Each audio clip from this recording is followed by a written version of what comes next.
Browns fans, Nathan Zegura here with another edition of the Draft on Tap presented by Bud Light. And joining me as always, the draft expert from The Athletic, Dane Brugler. And Dane, it's ideal scenario time. We've already talked about the Browns maybe looking at a defensive tackle in the second round, or an edge rusher in the second round, or a receiver in the second round. So now let's kind of look at, with the first three picks, the second rounder and those 2/3, what it would look like if you start with one of those positions. So the ideal scenario, and we'll start with if you take an edge rusher there in the second round.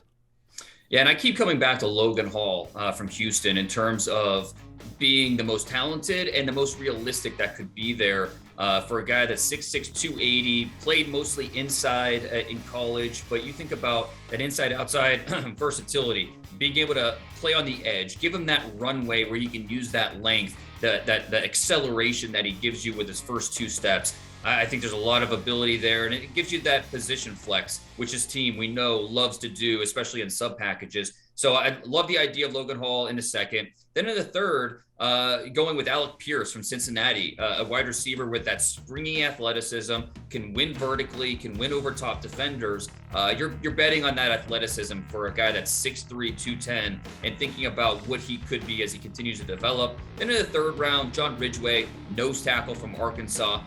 He's a guy that can anchor down, hold the point of attack. You love his handwork, former wrestler. You can definitely see that on tape. So you're bolstering that defensive line with Logan Hall, John Ridgeway, but also getting better on offense with ALEC Pierce.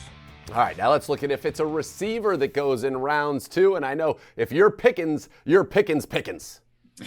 Yeah, and with George Pickens, with Georgia, we always talk about the defensive guys. They got a few offensive players in this draft as well, and George Pickens is the best of the group.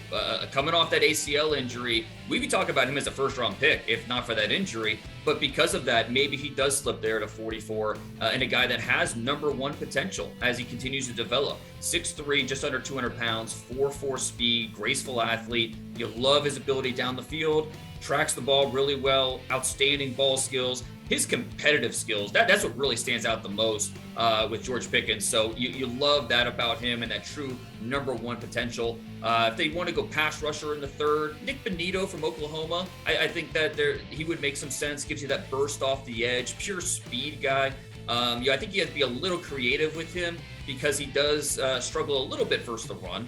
But you want to use him as a quarterback spy. You want to use him as a guy you stunt and use rushing through the A-gap. You can do that. You can get creative with that athleticism. All I know is he makes quarterbacks uncomfortable because of that speed. So Nick Bonito, I think, would make sense. And if they go defensive tackle later on, PHIDARIan MATHIS from Alabama, a guy that is going to give you a little bit of pass rush, can also be strong versus the run. Maybe not dynamic, maybe not elite in any one area, but he's just solid across the board. He's going to come in, give you a big body, can handle double teams, but can also, if there a gap is there, he will take advantage of it and he will squeeze through to make a play in the backfield.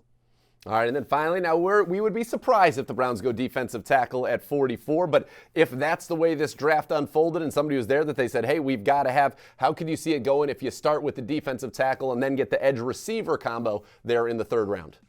Yeah, I think the most realistic scenario would be PERRION WINFREY from Oklahoma, 21-year-old who's still learning how good he can be with those 35.5-inch arms. That explosion at contact, the heaviness with his hands. Nobody wanted to block this guy. There's a lot of ability there, and so needs to be a little more developed in terms of how he uses it and be, the sum of his parts. But with PERRION WINFREY, if they wanted to get a little more of pass rush on the interior, he would make sense. If they wanted to wait till the third round to get that edge rusher, Drake Jackson from USC, I think, it checks a lot of boxes. He's put on weight to be better in terms of his power and as a run defender, but he still has that body control where he can bend off the edge. He can make plays in the backfield, be disruptive. So Drake Jackson would make sense. And then if they wait till the second, third round pick to get that wide receiver, Khalil Shakur from Boise State. Played mostly in the slot, but he's a guy that is just finds open space. He knows how to find voids in the defense, and then he can do something after the catch. Tested really well, so I think that'll match up with what the Browns look for at the position. Has some versatility with where you can line him up on the field. I think he also hits a lot of the notes that the Browns look for at receiver. So that would be an option if they waited till the end of the third to address the wide receiver position.